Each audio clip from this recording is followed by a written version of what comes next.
Hey everybody, my name's Kyle and this is Track by Track, music reviews, news, and commentary.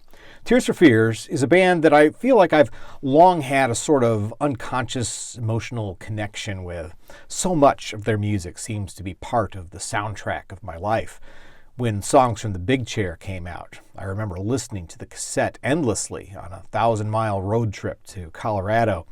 I had my first expensive stereo system when The Seeds of Love came out, and that was my go-to album to show it off. Raoul and the Kings of Spain was a favorite in-store play album during my record store days, and I remember how much the retired music professor who worked there part-time hated the repetitive melody of the song Falling Down. And the band's most recent album, Everybody Loves a Happy Ending from 2004, soundtracked my commute back when I worked in radio. I don't know yet how or if the band's next album will imprint on my life.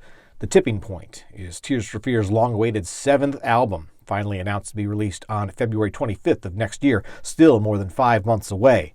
The title track is also the lead single, which the band has teased this week and was the first thing I looked for when I got up today. I was excited for Roland and Kurt's return and anxious to hear what had taken so many years to complete. I must admit there's something comforting about their voices, both individually and combined. Again, maybe part of that feeling for me goes back to that emotional connection with the music. It feels really good hearing them again, no question about it. But if I'm being honest, that comfort food sensation of hearing their voices only goes so far. It should go without saying that the music matters too. With Tears for Fears, there's always been this epic sort of feeling to the music itself, even in its quieter moments. This is a band that has long towed the line of pretentiousness, occasionally unabashedly barreling right past it. In the opening few moments of The Tipping Point, I hear some of those same characteristics, as if the band is laying the foundation for something big.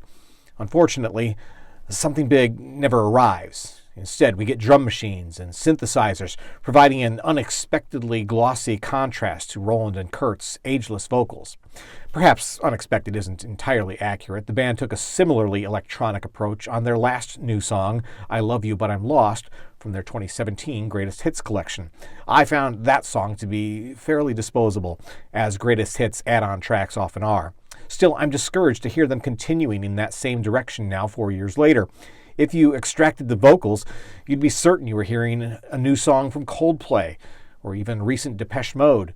Yes, the synth beat on the song seems to mimic the swing of Everybody Wants to Rule the World, but it possesses none of that song's organic charm or swagger. There's no doubt Tears for Fears have reinvented their sound multiple times throughout their discography, and in some ways came full circle on Happy Ending in 2004. The Tipping Point may well be the next evolution in their sound. More power to them, I suppose. But for a band that has made a point of never sounding anything like their contemporaries, this new effort swings more toward the mainstream than ever. If you're a Tears for Fears fan like me, you may find that fairly disappointing. We've waited a long time for new music, and when it arrives, it sounds more like everybody else than anything resembling the band's own trademark sound. Maybe it's too much to expect this duo to still be trailblazers as they embark on their 5th decade of music making.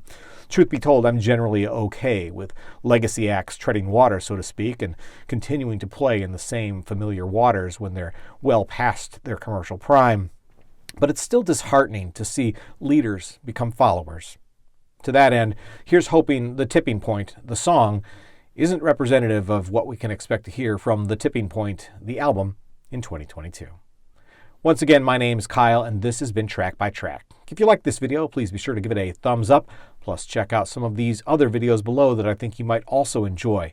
And of course, be sure to subscribe, because true music fans always want new releases the day they come out. Thanks for watching, and I'll see you next time.